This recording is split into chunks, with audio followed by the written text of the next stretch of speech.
रायजादा, ऐसा वजनदार नाम मानो इंडिया की टॉप बिजनेसमैन फैमिलीज में से किसी एक का वारिस हो। मगर हम जिस अहान रायजादा की बात कर रहे हैं उसके कतरे कतरे से बेबसी झांक रही है। अहान एक करोड़पति बिजनेस फैमिली का दामाद तो जरूर है, मगर उसकी हालत पर घर के नौकर भी कहते हैं। कुछ पैसे चाहिए तो बता देना, तुम्हारी गरीबी देखी नहीं जाती। कहने को तो अहान जैसी रिच फैमिली के दामाद सड़कों पर महंगी कार दौड़ाते थे, मगर अहान की लाइफ में 3 चीजें आम थी। पहली चीज बेइज्जती, दूसरी चीज बहुत बेइज्जती और तीसरी चीज बहुत से भी ऊपर वाली बेइज्जती। और हाँ, कभी कभी वो किसी रईस को जब अपनी बीवी को एक महंगे होटल में खाना खिलाते देखता था तो वो खुद से कहता था, एक दिन अपना भी टाइम आएगा जब मैं महंगे सूट में ऐसी किसी महंगे होटल में अपनी बीवी शनाया को दर्शन के साथ खाना खिलाऊंगा। जब वो मेरे सीने से लग के एक रोमांटिक डुएट में मेरे साथ रोमांटिक कैंडल लाइट डांस करेगी ना तो वहां बैठे सारे रईसजादों के सीने पर सांप लौटेंगे।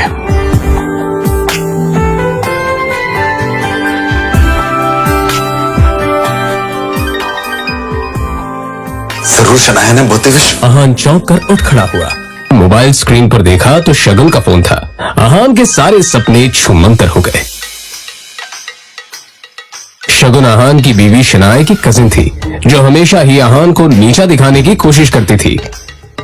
मोबाइल की तरफ देखकर अहान ने बुरा सा मुंह बनाया और फिर कुछ सोचकर फोन उठा लिया। मेरे प्यारे जीजा जी, फोन नहीं उठाते आप? ये वो मैम। अच्छा वो सब छोड़िए, आप एक काम कीजिए, साहू ज्वेलर्स पे मेरा एक नेकलेस पड़ा है, मैंने ओनर को कॉल कर दिया है। वहाँ जाके नेकलेस कलेक्ट करके मेरे घर पे आइए। शगुन, मुझे बैंक जाना है और मैं बैंक जाने का तेवर किसी और को दिखाइएगा जीजा जी। वैसे भी आपको हमारे फैमिली के टुकड़ों पर ही पलना है ना?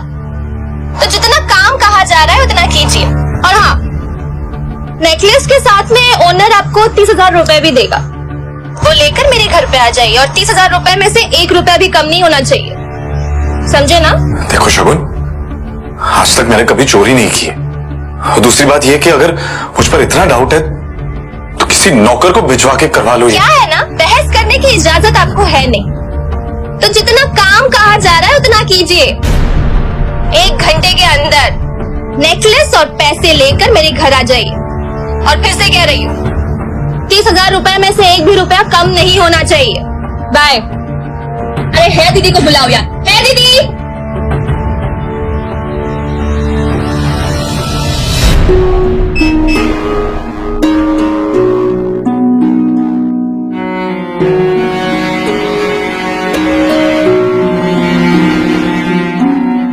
जल्द ही अहान फ्रेश होकर बाथरूम से बाहर आया और जल्दबाजी में अपनी अलमारी की तरफ बढ़ा जिसमें 2 जोड़ी पुराने कपड़े रखे थे। उनमें से जो सबसे साफ कपड़ा था अहान ने उसे पहनने के लिए चुना।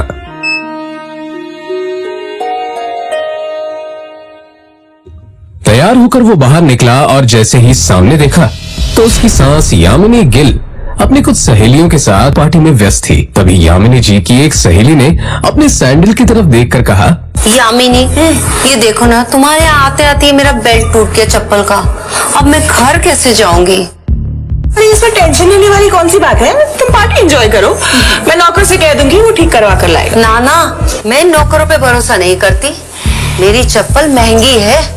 तू एक बार टूट गई चप्पल तो मैं दोबारा पहनती नहीं हूँ। लेकिन क्या करूँ, घर भी तो जाना है ना। अहान उस तरफ से निकला ही था जब यामिनी जी की नजर उस पर पड़ गई। डोंट वरी, नौकर नहीं है, नौकर से थोड़ा ऊपर ही है। वो तुम्हारा काम अच्छे से करेगा। सुनो, ये चप्पल लो और उसे ठीक करा कर लाओ। तभी यामिनी जी की सहेली ने कहा, यामिनी, ये सब काम दामाद से अच्छा नहीं लगता। अरे तुम इतना टेंशन क्यों ले रही हो? वैसे भी इसे ये सब काम करने में बड़ा मजा आता है। तुम लोग को भी कोई काम हो तो बता दे रहा। दामाद है तो क्या हुआ, चप्पल भी ठीक नहीं करा सकता? कुछ तो करे, वैसे भी कुछ करता धरता तो है नहीं। ये बातें सीधा अहान के दिल पर आकर लगी, मगर अब उसे ये सब हमेशा ही सुनने की आदत हो गई थी। उसे याद था कि आज उसका बर्थडे है, मगर ये सिर्फ उसे ही याद था, बाकी किसी को भी इससे कोई मतलब नहीं था। शगुन का काम करना चाह रहा। बहस मत करो, जो काम दिया है वो करके आओ। दामाद है तो दामाद की तरह रहो, भिखारी कहेगा। पता नहीं शनाया की जिंदगी में ऐसा क्या लिखा था कि तुम जिस पति मिला उससे। और अब यामिनी जी की सहेली ने अहान को उसकी टूटी हुई सैंडल की स्ट्रैप दिखाकर कहा, ये वाली चप्पल ठीक करना है, महंगी दुकान में ठीक करवाना, समझ में आया? कहते हुए उसने अहान का हाथ उठाकर सैंडल उसके हाथ में पकड़ा दिया।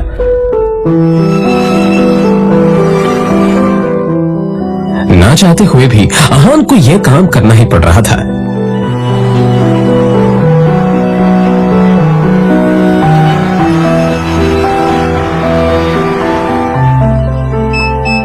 उसके मोबाइल पर उसकी बीवी शनाया ने मैसेज किया।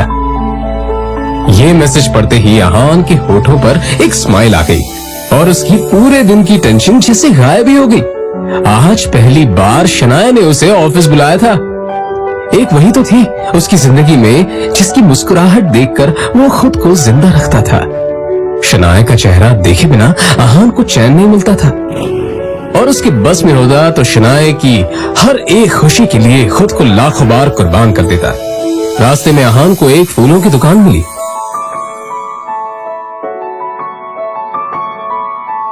और अपना पर्स निकालकर देखने लगा। उसमें सिर्फ 500 का एक नोट पड़ा हुआ था। जैसे ही अहान वापस मुड़ा तो उसे शगुन का काम और अपनी सास के दिए हुए काम याद आ गए। उसने एक नजर घूरकर उस सैंडल की तरफ देखा और कहा, माफ करना आंटीज और सासू माँ, आप लोगों को सादर प्रणाम। पर शनाया से बढ़कर मेरे लिए और कुछ नहीं है। थोड़ी सी डांट सुन लेंगे आपसे। और फिर उस पैसे से अहान ने शनाया के लिए फूलों का वो बुके ले लिया। आज वो पहली बार गिल कंस्ट्रक्शन के ऑफिस जा रहा था, जो कंपनी गिल खानदान की थी। ये सोचकर आज वो फूला नहीं समा रहा था कि वहां उसका अच्छे से स्वागत होगा, कि तभी सामने से आने वाले एक आदमी से अहान टकरा गया। उसका नाम देव मल्होत्रा था। यू इडियट, दिखाई नहीं देता तुम्हें? पता नहीं कहां से मुंह उठाकर चले आते हैं। इस ऑफिस में तुम्हारी खड़े होने की भी औकात नहीं, और ऐसे टहल रहे हैं जैसे तुम्हारी खाले जी का घर है। कौन हो तुम? शायद देव मल्होत्रा ने भी उसके बदरंग कपड़ों से उसे नौकर या ऑफिस बॉय ही समझ लिया था। मल्होत्रा ने एक नजर नीचे पड़े बुके की तरफ देखा और फिर उसे अपने पैरों तले कुचल के बाहर निकल गया। अहान ने अपना सर झुकाए बस उस बुके की तरफ देखा। उधर शनाया अंदर से ये नजारा देख रही थी। तभी अहान की नजर शनाया पर पड़ी तो एक पल के लिए वो अपनी बेइज्जती भूल गया और वो शनाया के केबिन में दाखिल हो गया। वो शनाया की तरफ बढ़ा। अब जाने भी तो शनाया, जो हुआ मेरे साथ वो हुआ, और तुम इतना टेंशन क्यों ले रही हो? जो बात गई वो बात गई। तभी शनाया चीखते हुए बोली, दूर हटिए आप मुझसे, दूर हटिए। आप चले क्यों नहीं जाते मेरी जिंदगी से? नर्क बना रखी है मेरी जिंदगी। अहान को एकदम से झटका सा लगा। वो खुले मुंह से शनाया की तरफ देखता रह गया। तभी शनाया आगे बोली, पता नहीं कौन से बाबू की सजा मिल रही है मुझे। आप चाहते क्या? पापा ने हम दोनों की शादी जबरदस्ती करवाई थी, वरना आप तो कभी मेरे लायक थे ही नहीं। और आज भी आपको पति कहते हुए मुझे शर्म आती। अरे आप तो ड्राइवर नहीं था, इसलिए आपको बुला लिया, पर मुझे क्या पता था कि मेरा पति इस काम के भी लायक नहीं है। यहां आकर आपने मेरे सबसे पुराने क्लाइंट मिस्टर मल्होत्रा को नाराज कर दिया है। अब कैसे होगा काम मेरा? आंखों में आंसू लिए शनाया ने आगे कहा, मैं जहां पर भी जाती हूँ आप मुझे बेइज्जती के सिवा और कुछ नहीं दे सकते। सिर्फ एक बदनुमा दाग बनकर रह गए आप मेरी जिंदगी पर। इतना कहकर शनाया केबिन के बाहर निकल आई। तभी रास्ते में पड़े बुके की तरफ देखकर शनाया ने कहा, क्या है ये सब? क्या गंदगी फैला रखी है यहाँ पर? फेंको इसे डस्टबिन में। फूल को अपने पैरों से कुचलते हुए आगे बढ़ गई।